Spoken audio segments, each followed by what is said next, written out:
warahmatullahi wabarakatuh. Saya Lydia Lestari.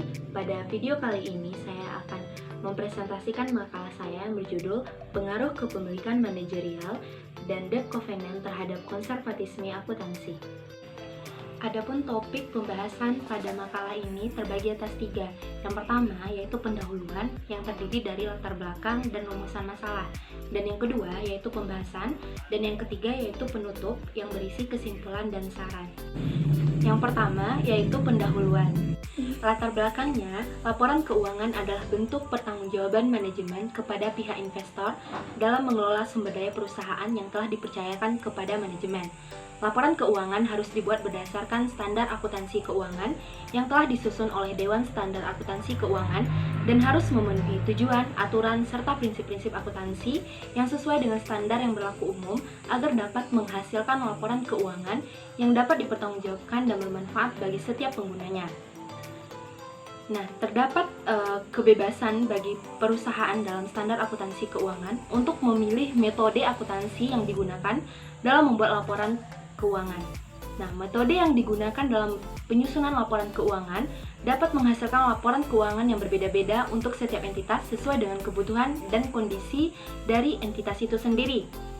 Misalnya, kebutuhan perusahaan untuk mengantisipasi kondisi perekonomian yang tidak stabil dan kemungkinan di masa mendatang yang bersifat tidak pasti, maka untuk mengantisipasi hal tersebut, sebuah perusahaan harus berhati-hati dalam menyajikan laporan keuangan.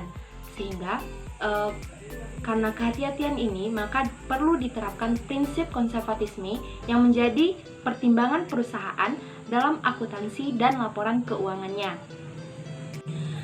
Perusahaan perlu memperhatikan dan mempertimbangkan faktor-faktor yang mempengaruhi konservatisme akuntansi karena tingkat konservatisme pada setiap perusahaan berbeda-beda.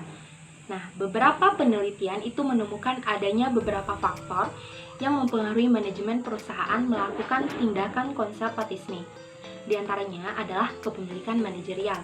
Semakin tinggi kepemilikan manajerial, maka semakin rendah penerapan konservatisme akuntansi pada perusahaan.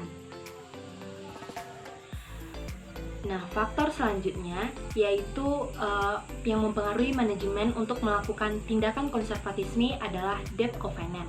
Nah, debt covenant ini merupakan perjanjian untuk melindungi pemberi pinjaman dari tindakan-tindakan manajer terhadap kepentingan kreditor. Nah, dari uraian di atas ada beberapa penelitian terdahulu mengenai konservatisme, yaitu konservatisme akuntansi yang telah banyak dilakukan, namun hasilnya masih belum konsisten. Maka, dalam makalah ini saya akan membahas permasalahan mengenai sejauh mana kepemilikan manajerial dan debt covenant berpengaruh terhadap tingkat konservatisme akuntansi dalam laporan keuangan yang dilaporkan oleh manajemen.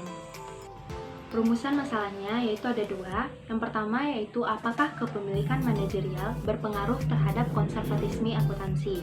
Dan yang kedua yaitu apakah debt covenant berpengaruh terhadap konservatisme akuntansi. Baiklah, selanjutnya yaitu pembahasan. Yang pertama yaitu mengenai teori keagenan atau agensi teori. Nah, teori ini digunakan untuk memahami hubungan antara manajemen dan pemilik perusahaan. Nah, dalam penelitian Lubis tahun 2011 itu menjelaskan gambaran tentang teori keagenan dari sudut pandang teori agensi. Pemilik perusahaan atau prinsipal itu membawahi manajer atau disebut sebagai agen untuk melaksanakan kinerja yang efisien. Prinsipal dan agen sebenarnya merupakan pihak-pihak yang mempunyai kepentingan pribadi masing-masing. Nah, agen tidak akan melakukan hal yang terbaik untuk kepentingan pemilik. Hal ini disebabkan agen juga memiliki kepentingan memaksimalkan kesejahteraannya. Adanya perbedaan kepentingan ini yang nantinya akan berakibat menimbulkan asimetri informasi dan juga konflik kepentingan antara agen dengan prinsipal, di mana masing-masing pihak berusaha memperbesar keuntungan bagi dirinya masing-masing. Selanjutnya yaitu mengenai kepemilikan manajerial. Nah, kepemilikan manajerial adalah kepemilikan saham perusahaan oleh manajer atau dengan kata lain, manajer tersebut sekaligus sebagai pemegang saham. Informasi besarnya presentasi kepemilikan saham perusahaan oleh manajer itu penting bagi stakeholder, karena dengan demikian informasi ini akan diungkapkan dalam catatan atas laporan keuangan. Dalam teori keagenan, hubungan antara manajer dan pemegang saham itu digambarkan sebagai hubungan antara agen dan prinsipal. Kepemilikan manajerial yang lebih tinggi itu akan mendorong dilakukannya penggunaan hak kontrol untuk memaksimalkan kesejahteraan manajemen. Kepemilikan manajerial itu diukur dengan menghitung presentasi jumlah lembar saham yang dimiliki oleh pihak manajemen dibagi dengan nilai total jumlah saham yang beredar. Semakin tinggi kepemilikan manajerial, maka semakin rendah penerapan konservatisme akuntansi pada perusahaan. Karena manajer memiliki kecenderungan untuk melaporkan laba yang tinggi agar dinilai memiliki kinerja yang bagus agar mendapatkan bonus. Selanjutnya yaitu mengenai debt covenant.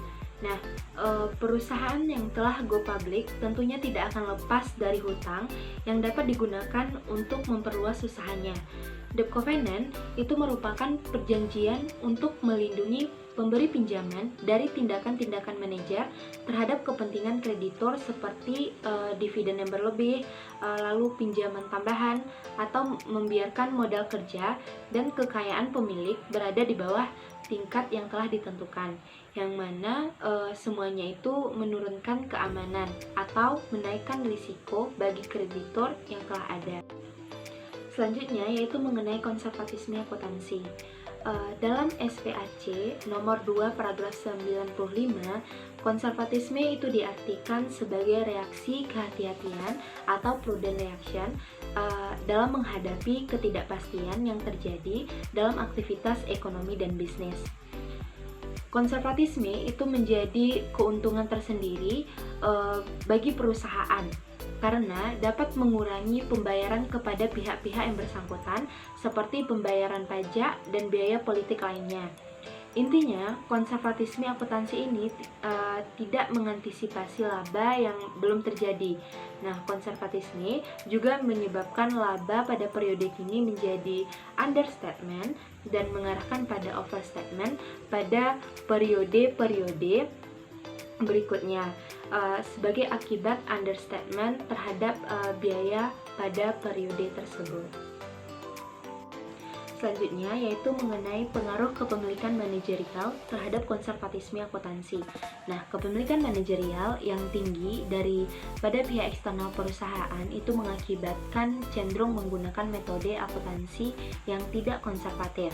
Nah, pernyataan dari Suaryana tahun 2008 itu mengindikasikan bahwa jika manajer memiliki kepemilikan saham yang besar, maka manajer akan lebih cenderung melaporkan laba secara konservatif karena rasa memiliki manajemen terhadap perusahaan cenderung lebih besar, sehingga manajemen cenderung berkeinginan untuk memperbesar perusahaan dalam menggunakan cadangan tersembunyi yang dapat meningkatkan jumlah investasi.